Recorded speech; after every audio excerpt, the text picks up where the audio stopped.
The Italians knew that this was Kate's first visit since her chemotherapy had ended. They knew that they were a reasonably small town. It's just like halfway between Bologna and Milan, this little town called Reggio Emilia, where their only other claim to fame was this world-famous education approach, which, to be fair, you've probably only heard about if you work in education. I hadn't heard about it before.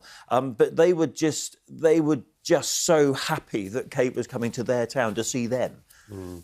There were more crowds than Geneva for Meghan. I keep comparing the two again. I can't avoid it, Samara. Stop, Matt. No, I... Get like Donald Trump, count the crowds. I had more crowds than Barack Obama.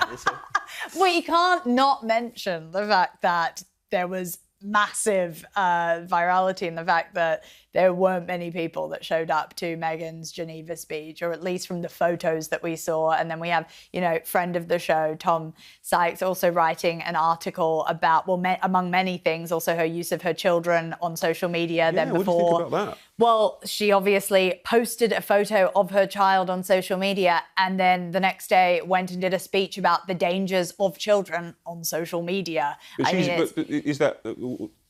She's choosing to put her child on social media. Is there a contradiction there? Is that what you're saying? There is massive hypocrisy, like there is with most things that Meghan ends up doing and most of her pursuits. I think that it is tone deaf. It's not a good thing to be doing when you're trying to lecture those on keeping children away from social media, having some really strong words towards the tech companies, and then going and doing quite the opposite. And we'll get onto it later with their anniversary, but that was also a total invasion of their own privacy and of their children's privacy during that litany of posts that she put out. So that's a whole other issue for another section of the show. But I think in terms of the Geneva thing, yes, less crowds, that's for sure. You can't dispute that.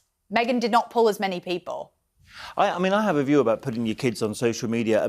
So many people are now choosing to put their kids on social media to let people know that either they've got a family or whatever, and then they go and stick a big emoji over their face to try and protect their privacy. I kind of think, pick a lane, either sort of not put your kids on social media at all or do it. But if you're going to do it, that is your choice as a parent. It's not your child's choice to go on social media. And perhaps when they're 18 years old, they might say to you as a parent, hey, Mum, hey, Dad, or Mama, Papa, why did you put me on social media as a kid without asking me? So it's a really difficult, choice for a parent. There was also a social media blooper. Meghan was photographed with a Finnish minister called Willie Riedman. Do you know about this? And he was a guy that had been accused of making some racist and offensive messages that were sent to his ex-partner. With credit to a spokesman, said that we don't vet everybody, didn't know him, unfamiliar with him, but I think they posed for a selfie that he shared, which is uncomfortable.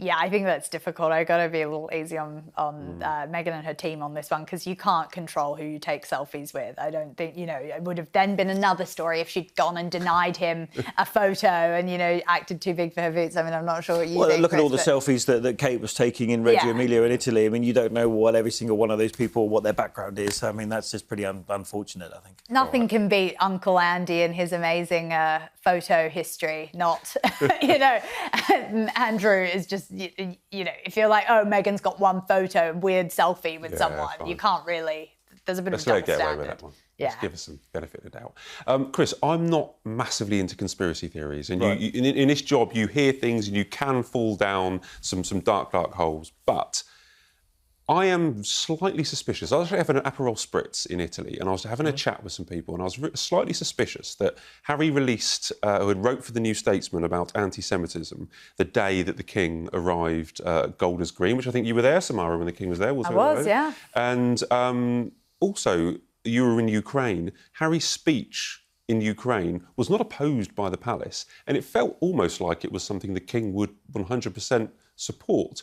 And we were suggesting, is there some kind of alignment, whether accidental or deliberate currently, between King Charles and Harry, that we are misinterpreting, that we're misreading, that we don't understand, that maybe they are talking more often than we know and sharing thoughts? Look, I think you've got to start from the premise that they're father and son, so they're going to have some very similar views. Where did, for example, King Charles get his sort of environmental interest? It was from his father, Prince Philip. Where did William get his Earthshot Award and all those, that was his idea for Earthshot Award, but where did he, in his DNA. He's got a little bit of that sort of green environmental concern running. And so should we be surprised that on certain very big and very important issues like Ukraine or like anti-Semitism, that the two of them are aligned? I don't think we should. I think the point that you're making is they happened very close together. There was Harry's speech in Ukraine calling out the White House administration, but also calling out Vladimir Putin, not long after followed by the King going to America and reminding Congress in a very powerful way just how important Ukraine is and just how brave those soldiers are. And then you've got this joint approach on anti-Semitism.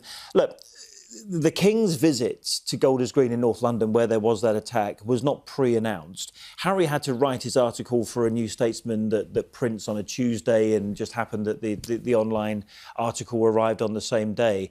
Look, whether it's contrived or not, and I personally don't think it is, it's no bad thing that you've got father and son speaking very powerfully on the same issue.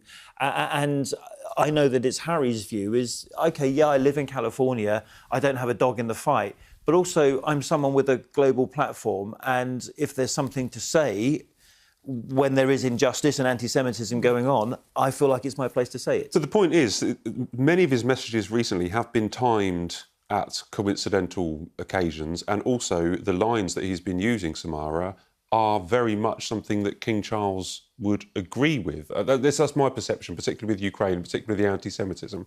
Do you think that it's coincidence, or is Harry trying to curry favour with the King, or am I reading too much into it?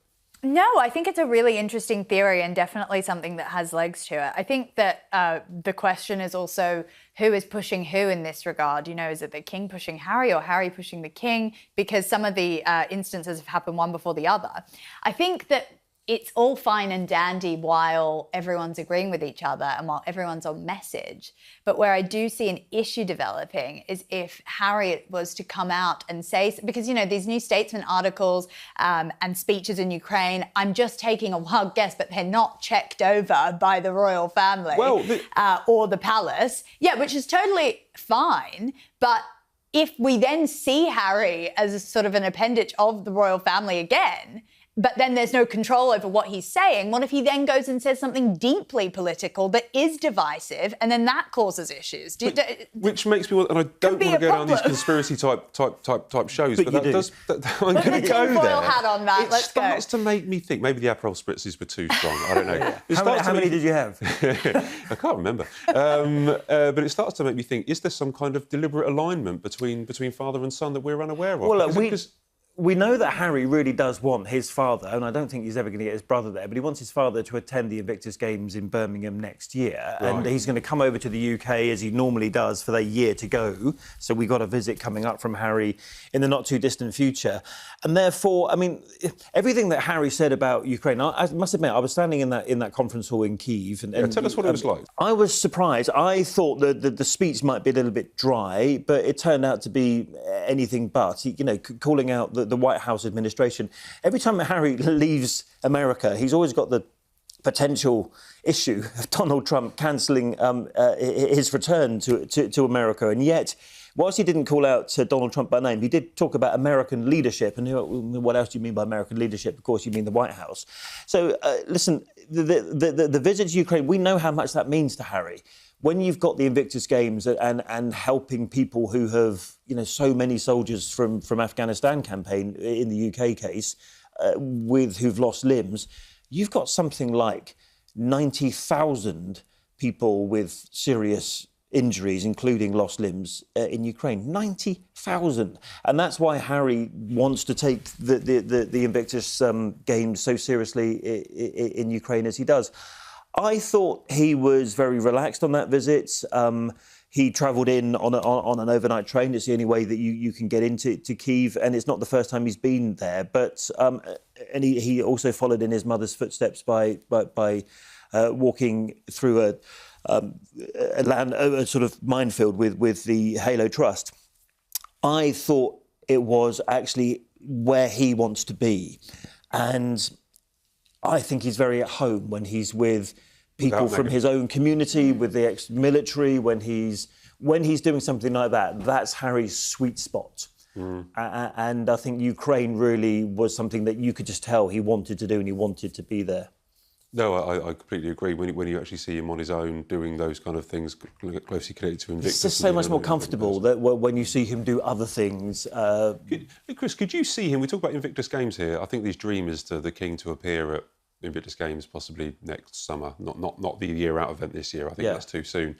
Could you see them taking the stage together and speaking together, because they seem to be so aligned on views at the moment? He'd love that to happen, and I think the King would like to support his son. He's very proud of the stuff that Harry has done with the Invictus Games, but it all comes down, and I'm sure you've spoken about it on this show before, to Harry's security here. He still won't bring Meghan and his children to this country because he feels like he doesn't get the security that he needs, and the threat level for him personally is high in this country. And until that decision is made by the Home Secretary and the committee that makes these decisions, and yes, the palace does have a say on that as well, nothing's going to happen, nothing's going to change. And it means so much to Harry getting this security situation resolved. No, I mean, if they fine to go to Switzerland, Paris, Ukraine, though. It's just the hypocrisy and Colombia and Nigeria. Yeah, but his, absolutely fine, and Australia. But his view is, in this country, there are specific threats against him personally. And he doesn't get the protection that, for example, in Ukraine, he pretty much had the protection that was afforded to Volodymyr Zelensky.